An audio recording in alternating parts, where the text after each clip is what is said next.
And in a way, AI is the great enabler. It's just, because I think a lot of people are running fear of AI and they're like, it's going to take my job. And the answer is no, you just have to work with it.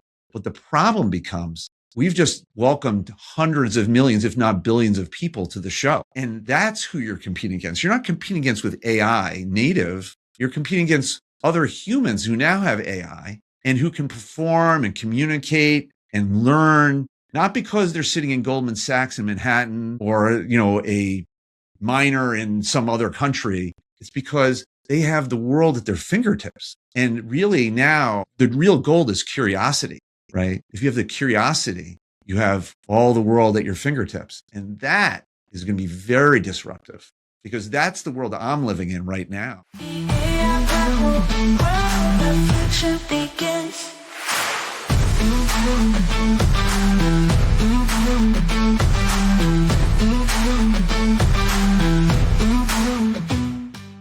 Welcome to the AI Grapple podcast. My name is Kate vanderVoort, founder and CEO of the AI Success Lab.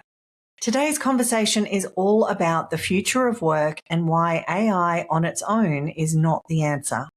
My guest is Chris Nolte, founder and CEO of Kayana Remote Professionals, where he helps businesses scale using top-tier Filipino talent, supported by AI-driven workflows and automation.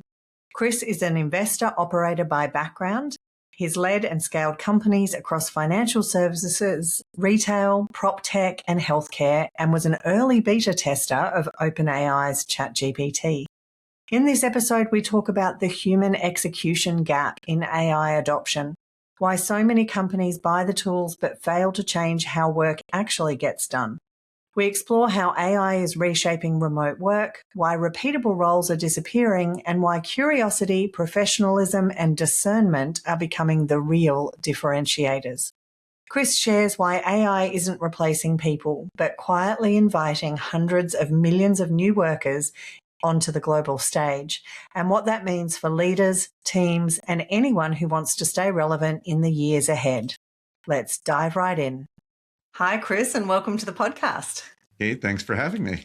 Why don't we get started with you giving us a little bit of your background and how it is that you came to being speaking with me today? Yeah, well, I feel like I'm on to my next chapter. I did M&A in financial services, went to business school, and that led me to run a family office or an investment firm for a high net worth family for about 17 years. And so in that time, I bought companies, I built companies, I ran companies, and effectively the benefit, because we had captive capital, it was all our own money, to creatively build a number of different opportunities without ever leaving. So I got to enjoy my babies after they were born, if you will, and then participate in them for long periods of time. So after 17 years, around the time of COVID, I decided I wanted to do this for myself. And so I left this sort of cozy trappings of the family office, went on my own and started a prop tech company and sold that off to a family office and my partner, started a mental health services company, taking advantage of the fact that you can now deliver therapy remotely. And more recently, in and around 21, 22, two things happened to me. One, I was one of the beta testers on OpenAI and immediately fell in love. I was a programmer when I was 6. So this felt like the promise of a child's imagination that I never actually had to build. I just could show up and use, which is sort of amazing. And of course, there's more to talk about on that. But at the same time, I also did something really silly. And that is I responded to an in-mail in LinkedIn. And now I get a lot of in-mails on LinkedIn, and I normally never respond to them. But this one really caught my eye. And it said, if you don't have an assistant, you are an assistant, which is actually true. And I took a gamble to hire a remote professional in the Philippines. This person was a material scientist and engineer who I hired to become my executive assistant. And that created the bandwidth and the opportunity to both pursue AI and remote talent at the same time together. And so I think that's why we're here together, because I'm using AI in an interesting way. I'm thinking about the world of work. And I think that's where it all comes together, right? The world of work and what it means for us as people, and what technology will do and what technology won't do, and kind of looking through our looking glass to try to gaze into the future and imagine what it's going to be like. I love how you describe that. I mean, a new chapter. I think AI feels like a new chapter for a lot of us, particularly those of us more mature in the workforce. Yes. It's helped a lot of people just reinvent where they are, what they're doing. And it's certainly an interesting time for new chapters. In so many ways, in many ways, AI benefits the people that already have domain experience, domain expertise, right? We find that too, in both in our membership, but also in enterprise. We actually find that and it's quite counterintuitive, but a lot of the more mature workers are really excited by AI. It's like, you mean there's something that can help me do my job more efficiently, more effectively? I'm getting tired. If I can have some help, that would be great. Well, and they bring that expertise to be the expert in the loop, not just the human in the loop that a lot of people talk about, but to really be able to work with AI and verify whether what's coming out is true or not. And we're actually finding a lot of younger people are much more concerned about intellectual property, privacy, data security, environmental issues. And so it's quite counterintuitive to me that, we're finding my membership is filled with people who are over 40, who are just really business owners excited to use AI. Well, it's a little bit like remote work too. Like, if you're experienced, who needs people? Like, you'd actually prefer not to commute to work. You'd rather work from home because you're exercising all the experience you develop. But if you're young, right, you haven't been an apprentice or managed by someone who has that talent or skill, now suddenly you feel like you're losing something, right? So it is interesting. I do think ultimately, though, it's allowing people with domain expertise to go 3 times faster, 4 times faster. That has its own adrenaline to it. It's like going to the gym and seeing results. Like, you're like, let's go back to the gym tomorrow. This is amazing. Let's go back to the next day. Let's go back to the next day. Because you're just like, you're accelerating through this. And there's tremendous momentum, both because the technology is changing right in front of our eyes. And as domain experts, we're becoming even more deeply involved and more knowledgeable because we have someone feeding us constantly. It's amazing. What an amazing time to be alive. Absolutely. And I feel more energized about my work than I have in a very long time. So I agree that there's this kind of adrenaline that's going along with it. I was running a workshop in a housing organization just 2 weeks ago, and somebody in the room said, "Have you worked in our industry before?" And I said, "No, I haven't." And he said, "You literally know more about our industry than most of the consultants that come in and work with us who've been in the industry for decades." And I said, "Well, you know why that is?" And he said, "No." And I said, "It's AI." And he said, "Oh, so you're faking it." I said, "No, I'm not faking it, but I have the ability to get across concepts and industries and frameworks and information that I would never have been able to do in the past, which gives me knowledge to be able to work in a variety of different areas that I maybe never would have otherwise." So in a way, if you believe that AI is basically is all the content that's ever been written and scraped from sort of humankind, right? What's really happening is you're just a lot more efficient about gathering that information. And now you have someone to ask questions to that costs you $20 a month, maybe less, and that is abundance, not scarcity. And I don't think people fully understand how much change is happening because of all that abundance.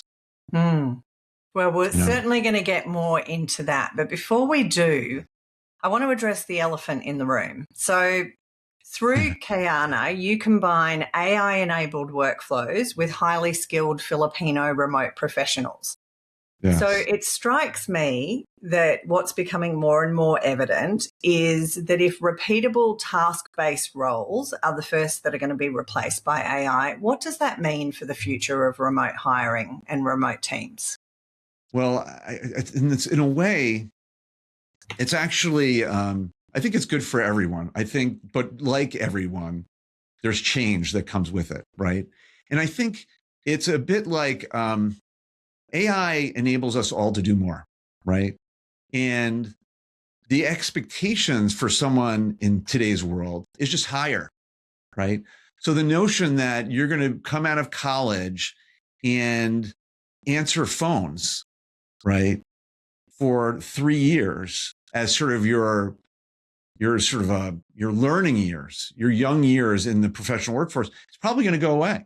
You're going to be forced into much higher level work, and you're going to be able to perform that work because AI as a tool is going to make you that much better.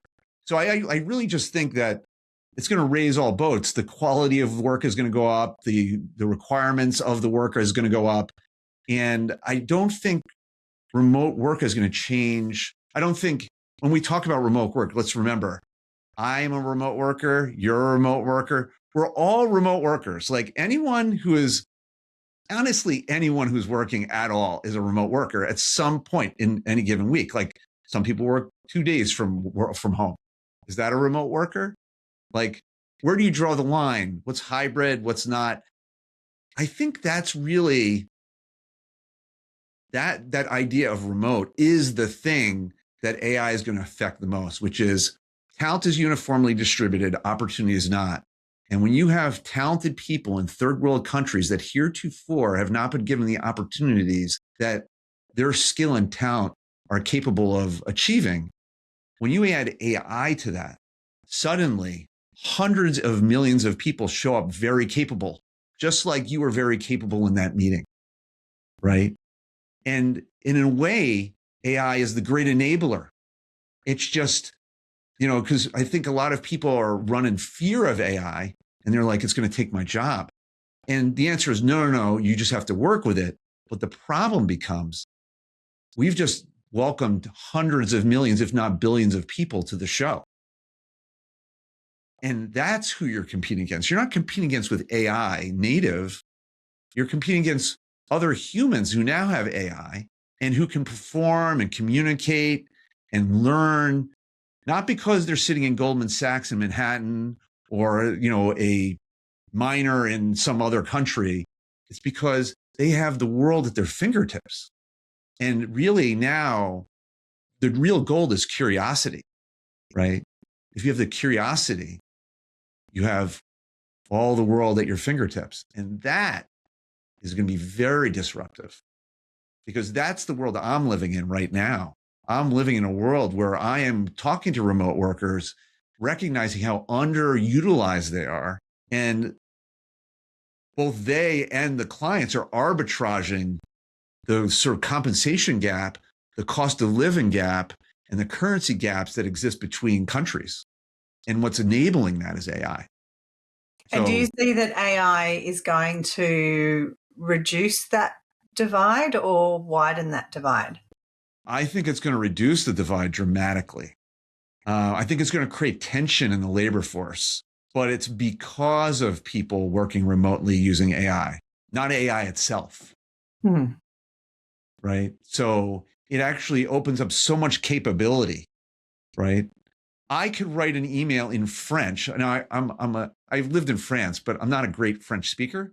But I could conversationally or talk to people using AI today. I can do a video in AI and I can distribute into France. I can write emails very conversationally. I mean, I screenshot and translate constantly in many different languages all the time. I could never do that. I don't have an on-site translator. I don't have I don't have a sort of a PhD on staff. And yet here we are. We can do all of that. And so can everyone else. So it's an amazing time. And I think actually remote workers will benefit dramatically, broadly defined. People don't talk about will show up in ways that they haven't before. I agree. And I'm sure there's a mixed response. And I know in a lot of Western countries, and certainly in the work that we're doing, we find that if people are stuck in fear, they can't see that opportunity. And the fears are all sorts of things, but largely around losing their jobs. When you Yeah. have introduced this to your teams in the Philippines, have they largely been enthusiastic and embraced the AI opportunity, or are you seeing some resistance? How's that played out? So we see little to no resistance. I mean, every time a new version of OpenAI or Gemini comes out, I mean, I feel a sense of effervescence, bubbliness, because suddenly we can do more, right? We can do more. We can deliver more, and that's magic. It really is. It feels like magic. I don't get that sense at all. I think it opens doors. I don't think it closes them. And you know, one of the greatest unlocks in my business, and I think anybody that works with remote workers wants to listen keenly to this because it's been a massive unlock for us. When you can train custom GPTs and gems and build workflows that are all in your brand voice, that have all of the nuances and the deep knowledge about your business that often Yeah. only the people deeply in the business have, we now have an unprecedented opportunity to give that to somebody with really with no training required. Yeah. Because my team, and my team's split between Australia and the Philippines, my team can now speak like me. They can produce work like I do. Now, I've put in Right. the effort to take my knowledge and my skills and my expertise and train AI to do that. But I think Yeah. that working with remote workers, there's this unlock that's happened that is truly remarkable because, you know, I'm no longer fixing typos and US spelling to Australian spelling and all of the Yeah. Right. feedback that I used to have to give over and over again. Anytime I give feedback twice, I build it into our AI workflows. Right. And so suddenly I'm not the bottleneck in the business anymore, having to approve everything and have oversight over everything. Yeah. AI is almost, you know, just freeing up that. So things only come to Yeah. me when they're sort of 95% complete, not 50% and then 60% and then 70%. So Yeah. that's been a massive unlock for us. Yes. The custom GPTs are very powerful. And I'll give you an example that might be new.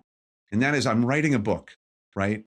But I recognize like book writing is kind of like the nature of what a book is. And I'm talking about nonfiction here, nonfiction is changing too, because what is a book? A book is context. What do I really want to do? I want to dump the entire book into a custom GPT and I want to talk to it, right? And I want to know what it means for me. I don't want to know what it means in general.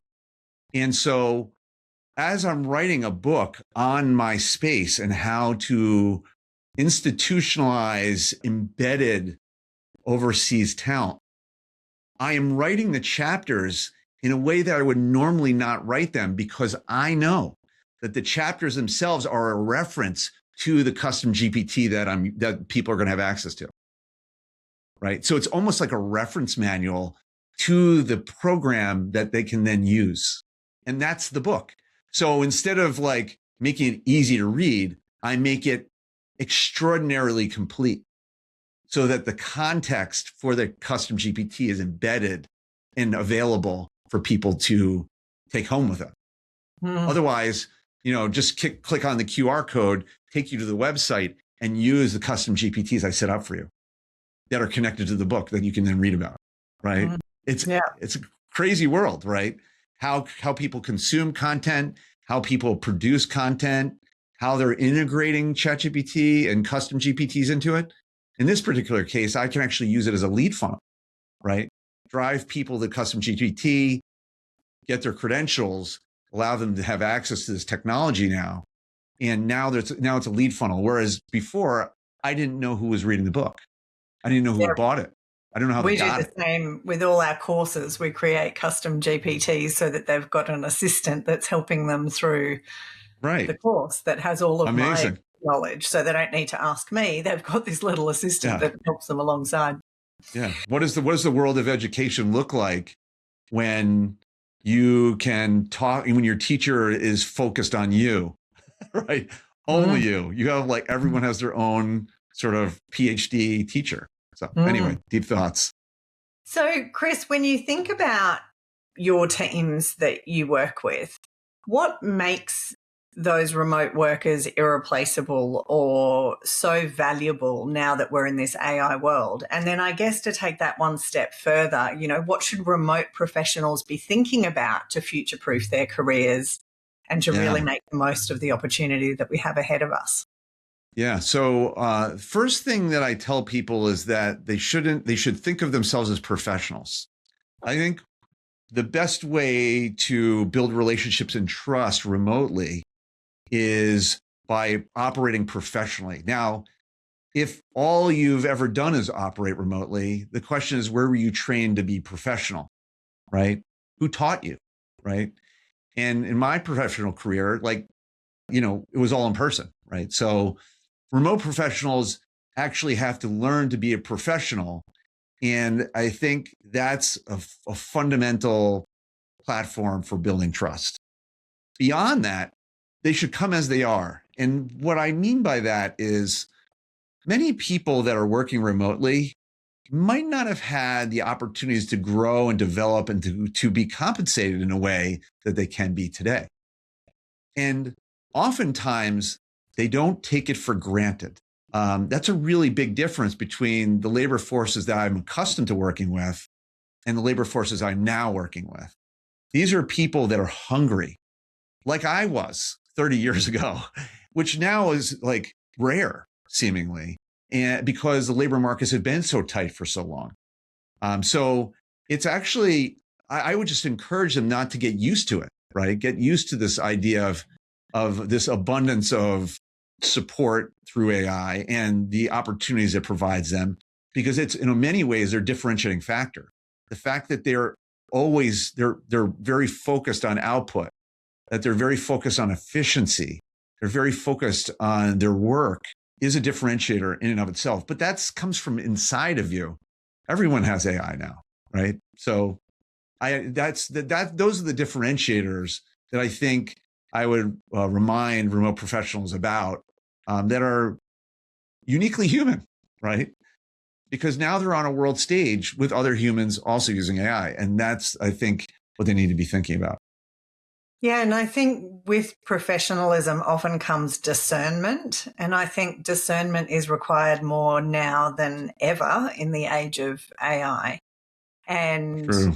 that is something that's also uniquely human. I was reflecting before joining the conversation this morning, just even about our podcast workflow, which is done by our remote team.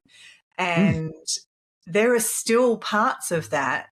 Like I use Riverside. It comes up with social clips. It comes up with the show notes. It does a whole lot of things that used to be done by people, but I still need people to be discerning about which parts of that podcast are most relevant to humans. Yeah. And there's a whole lot in that workflow that actually can't be done purely by AI or automation. And so, you're right. The remote workers that we keep working with are the ones that bring that level of professionalism and discernment.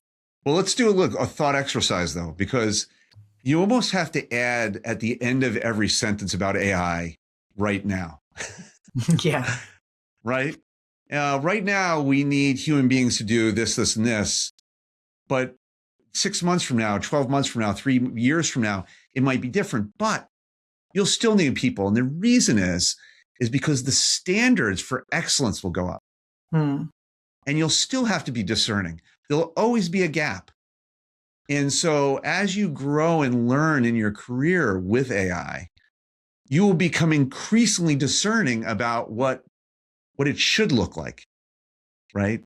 And yes, past you could have just accepted all the changes of AI and it would have been good enough in 2025. But in 2028, it probably won't be, even though it will be better, like substantially better, because people will be looking at the margins much more closely and it'll feel off, right? I used to be in retail and I reminded everyone on our team, yes, our store looks great, but people just came from Versace or Target. Their retail expectations are formed by someone else, right? So now video editing, which we don't know what it's going to look like in 3 years from now, or what a podcast will look like. It's going to be formed by people publishing in social media, in TikTok and so on, operating at an extremely high level. And we're going to go tell all of our remote professionals, you got to do better. Look at what's out there. Here's how you need to do it. And then they're going to go back in there and become discerning in a whole new way. I mean, they're going to be experts in a way that most people aren't today. Yeah, it will be really interesting to see how that trajectory, how fast that goes, and how we as humans adapt to that change, because it's already fast. And I think it's only going to get faster. And I think that's a great reminder, though. I remember a conversation I had in 1999 with a gentleman who was the most expert technologist we had at a firm I worked at the time. He programmed, he did all sorts of amazing things. Brilliant human being. I said to him, I said, you know exactly what's going on. What are you investing in? Remember before the dot-com bust? And he said, I don't invest in any of these things. I only buy Microsoft stock. Now, turns out that was probably a good idea. It was a good idea. We know this now. But I said, why? Look at all these great things going on. Amazon, you got all these ideas. He goes, because people are overestimating humans' ability to change. Not that the technology wasn't good, but humans couldn't change fast enough to make the numbers work. And now we're all stuck in the Microsoft environment in this AI transition. but my point is that we're not. I know. I got it. I've heard. The interesting thing is that we're back at it's the same party all over again. Like, the technology is going way faster than humans can keep up. And there's going to be disappointment in this somewhere, right? Where someone's going to miss their numbers, the stock's going to drop, something else is going to happen, then this is going to happen. And it's not because these are bad ideas, or the technology and what's possible isn't going to happen eventually. It's just not going to happen right immediately. And then it takes sometimes for the technology to evolve, for people to be ready for it, or it takes some time for people to evolve to be ready for the technology. And so much about success is about timing. And that's why I think you're going to have a great run, because the change in that is going to be, I think, a long arc, not a short one. It's a process, not an event. And I wish I had $1 for every time I said, this is not a technology transformation, this is a human one.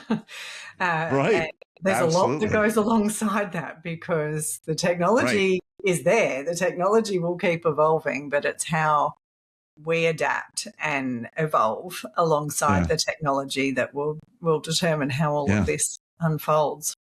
Yeah. So just on that human piece, I know you speak about the human execution gap when it comes to AI adoption. So from what you're seeing inside the businesses that you're working in, what actually causes that gap? So we buy the tools, they're switched on. Where is that execution gap? What causes that? I think that what people really want is full automation. What they really want. They want to, because the promise of some of AI is amazing. Write me a haiku about this podcast, for example. We can it would take the transcript of the podcast, it would rip out this beautiful haiku. It feels like magic. Now, I want you to talk to 100 prospects using cold outreach, and I want you to nurture these people. And I want you to check their LinkedIn page, and I want you to research them online, and then I want you to do all this stuff, and I want you to get it right, and I want it to be in my voice, and I want you to, and it's a bridge too far right now. Mm-hmm. There's too many moving parts, and the tolerance on the activity is too wide, right? We have at least 100 unfinished automations in our business, if not more. Right. Once we got to a certain point and were great and just didn't quite cross the finish line. And you don't quite know how to get there. And it's going to take new technology and new innovation to kind of put it over the edge Hmm. because the use cases are there. And people, these are not new ideas. I mean, if you're living technology every day as a for-profit business, like you're uniquely aware of the opportunities and the problems that people are facing. I mean, they're telling you about it. I suspect, your customers are telling you.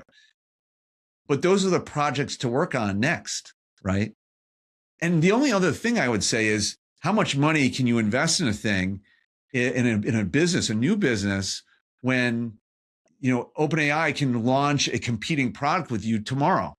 All the wrappers that are getting blown up right now, all these companies that are using the foundational models of OpenAI or Gemini or what have you that are integrating into it, and then find after 6 months, a year and a half, that their market collapsed because now all the foundational models are giving it away for free. So it's going to be messy. It's going to be rough sailing for the people in the industry.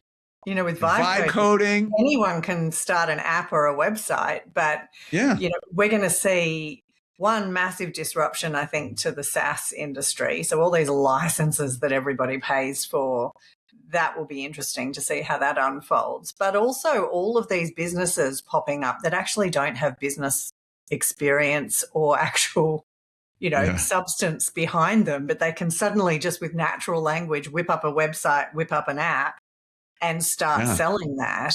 It's going to be interesting for a while with things coming and going. It's not all bad though. And I'll give you an example. So my daughter just started a new writing club in high school, right? And actually it's been going for some time, but now she sort of formalized it. And it's called Write Right. And then she distributes a prompt and people have to write about it. And there's creating this community of writers, of creatives writing, right? Very human, wonderful. Well, I was talking the other day and I'm like, this club you've built, what if every high school had a club like this? Like, what if you created this club and this sort of package for people that they can then deploy within their high schools based on your frameworks and sequences, your SOPs, if you will. And she said, well, how would I do that? I'm like, well, you can vibe code. You got this thing called Lovable where you can kind of whip up the entire website. All you have to do is describe the product that you want. You can show them what you're doing now. And then tomorrow you're in business. And creative people will have these ideas that otherwise would never have seen the light of day, which now, even if it's not for profit per se, will be shared with the world and we'll all get to experience them. And it might very positively impact people's lives because maybe that high school didn't have a writing community. And now they do. And so I wasn't saying it was a bad thing. I've never written a line of code in my life, and I can now create these little apps that do things for me. No, it's amazing. I'm just thinking, it's interesting to think about the cases that no one thinks about, right? There's no profit pool. It's pure humanity, right? And that this technology now enables people to share their ideas in ways that they couldn't before because they didn't know how to build a website. It felt like an obstacle. They didn't have the money to hire in a coder, so it felt like an obstacle. How many times do people go, wow, I'd love to make an app out of this, but it's $10,000. I can't do it. And now you can do it in 3 hours. Amazing. Kate's new app is out, and I think that's great. So anyway, deep thoughts. Yes, lots of thoughts. I want to talk for a minute about productivity because I think that's the obvious use case for AI is that we can lift productivity and efficiency. Where do you see organizations going wrong when it comes to changing how people are working? And what I mean by that is we've often got a lot of business processes and then people are trying to overlay AI on top of that. And so how do you approach that and what are you seeing in that space? Do we need to fundamentally change, how we're doing business in order to maximize AI? That was a long question. Yeah. So I'm trying to sort of unpack that. So first of all, in the matter of 4.5 years, 4 years, we've seen so much change in people's attitudes about AI. First, everyone's saying, don't use it. Can't use it in school. Law firms not allowed to use it. No one's allowed to use it at all, right? And now there are law firms that I'm aware of that everyone has to use it at least 10 hours a week. Like you have to. You're a professional attorney, but if you're not using it 10 hours a week, we're going to know about it and you're going to sort of get an X next to your name. Now we're using it in classrooms and on the teachers and professors at schools say, I know you're using AI, but now I'm going to ask you different sorts of questions, right? So now everyone's in, right? They weren't in before. Now they're very much in. Now I think the fear is about security and proprietary knowledge and information. And I think some of the foundational models are trying to solve that by saying, we're not going to train on your data, right? And there's now paywalls for certain, the free ones, well, we might use your data. But if you pay money, we're not going to use your data. And so I think that addresses some of that, but I still think there's a fear out there by a lot of more institutionalized corporate organizations where their information is proprietary or their information is confidential, where they're still not quite comfortable with it. And yet they're getting left behind, right? And the gap is getting wider and wider. And so what would you tell a person that's working at a firm that's falling behind? Should you leave? What if you got a good paycheck, but you're falling behind every day? I don't know. I might leave, right? So yeah, it's interesting because we're actually a fair bit behind you in the US here in Australia. And, we tend to be a little bit more conservative. And I think the Australian government's just put out our national AI plan and we were waiting, or the government was waiting to see what landed in the EU versus what's happening in the US. And we've kind of gone down the middle with a really interesting approach that I don't think is going to work, which is... I'll just call it now, which is that we will manage AI using our current legislation. So data privacy, defamation, our current laws will govern AI. And I just don't think that's going to work in the long term because AI is producing all sorts of challenges that we haven't yet experienced. And opportunities, but I'm not sure that that's going to be the most sound pathway moving forward.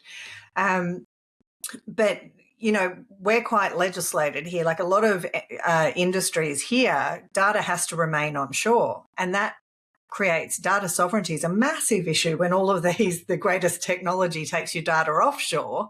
How do you then access those? So it's been a bit slower here just to navigate some of those complexities that we have here in Australia, but it's fascinating to watch the geopolitical unfolding of, EU, US, China, Australia, and how all of that, plays out. That's and so as an American, I look at what's going on in Europe and I worry for those people because you don't want to get left behind. And here is this sort of great lever. They're easing back a little bit on their Safety Act. They really have just not launching there because of the restrictions. They're just saying, sorry, you don't have access to this in the EU. Right. And now if you're a builder and you want to be in this technology, you have to leave. Right. And then, but let's take the other extreme now. Let's go to China, where basically the government has their hands in everything. Nothing's really sacred, but yet everything is. Like data privacy. Like what? Like I'm going to take a picture of you walking down the street. I'm going to see you come out of your house. I'm going to know who you are. Like all the payment systems, there's no like anonymity. Like there's no currency anymore. Everyone knows when you're like money's moving. And I think in some ways the world's falling behind China. Well, they have some of the most powerful models in the world. And, you've got platforms like Manus, which is my personal favorite. I get tens of thousands of dollars of work out of Manus every week. And it helps us. Yeah. We serve 3 times the number of clients that we've ever been able to with the team the same size largely because of a lot of the work that we do in Manus. But that was a Chinese company. They've now moved to Singapore to try. Right. Because otherwise you can never use these guys and your clients wouldn't feel good about it. But, like Singapore is like the Switzerland of Asia. It's like, it's sort of like, kind of like a safe haven. And so I guess that's probably works, right? I think, Well, now they've got headquarters in California, and so they're definitely trying to distance themselves from their origin story. Right. And funnily enough, Manus has now been banned in China. So you can't. Is it really? I mean, you can't make this up. I mean, that's great.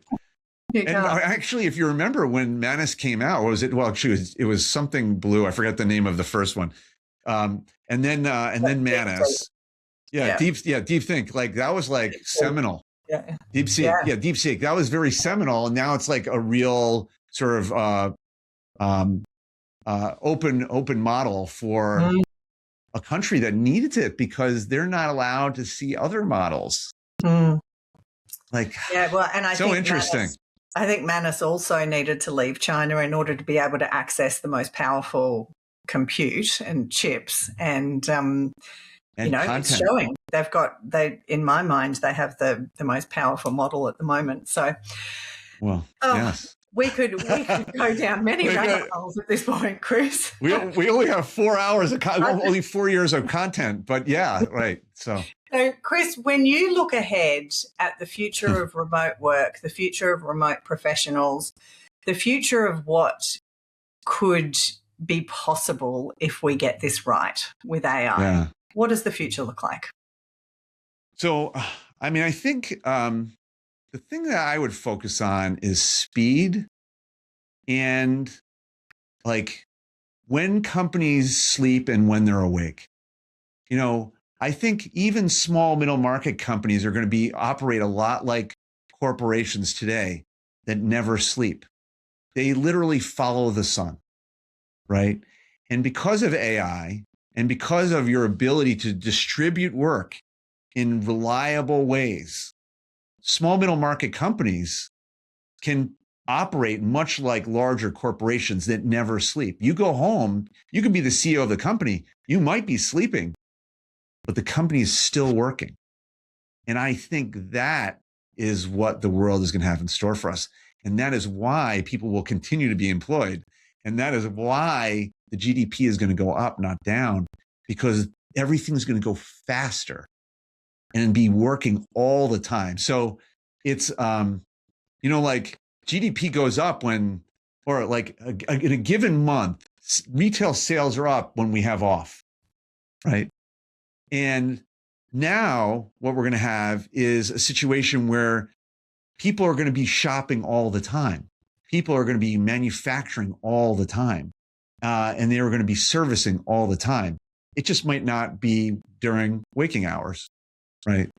It might be happening also at night. Because why? Because the sun's shining someplace. What is the old saying? Like, it's 5 o'clock somewhere, right? Why does business shut down? Well, because it's 5 o'clock somewhere. But if you have a useful service and you have Manus and you have teams distributed around the world, why does Kate ever have to shut down? Why does that business ever stop? I don't know. It's kind of an interesting thought, right? Well, and I mean, that's been the greatest value that AI has brought to our business, is that we have not had to expand our team, but we've absolutely expanded the number of clients that we have and the number of people we can serve. Right. And there's the potential for that across the board. Right. And if I could scale you and scale your team with AI and a mixture of remote talent, now suddenly you're reaching out 24/7 all around the world, and you're targeting your ideal client profile, and they're saying yes, and you're there to serve 24/7. Kind of crazy, I know. But sounds exhausting at this time of the year when we're all thinking about winding down. Listen, I totally get it. But progress is an interesting thing, right? In that, I remember when no one worked on the weekends. Like, I remember, actually, even still in Jersey, all the stores are closed, right? So in New Jersey, in the United States. So some laws still exist so that people don't work. Sunday was the day of rest, right? That, I think, kind of went the way of the dodo bird a little bit. And I think that it'll be interesting to see what happens when you have autonomous units buying and selling on behalf of individuals and companies. I think a lot's possible. You're still going to have a human in the loop. That person could be somewhere in the world, not sure where. But I think if you have a good idea, you're going to be able to accomplish a lot more than you were in the past, because you won't have to sleep. Well, you will sleep, but your business might not have to. Yes, I would like to continue sleeping. I know. I'm with you on that. I'm just thinking, it's like, what stops that? Yeah. What, why am I not doing business in Asia right now when it's daytime? It's morning where you are, it's evening where I am. Yeah. Everyone's winding down here, but just getting started where you are. Yeah. Why do we create these distinctions? It's sort of interesting, right? I don't know. Well, and I think it'll only be us humans that get in our own way. So it will certainly be interesting to see how all of that unfolds. Look, Chris, thank you so much for your time today. I've really enjoyed our conversation, and I'd love to check back in 12 to 18 months and see how much of what we've talked about today has evolved. I'm excited to do that. I think it's a fascinating world we live in. And Kate, thank you for having me. I appreciate it. Now, how can people find out more about the work that you do, Chris, with Kayana? Sure. Easiest way is to find us online at hirekayana.com, where you'll learn about the clients we serve and how we serve, and our focus on talent and advocating for talented people everywhere. Fabulous. We will certainly include that link in our show notes. Thank you so much, Chris, for being here. It's been a great conversation. My pleasure. Take care.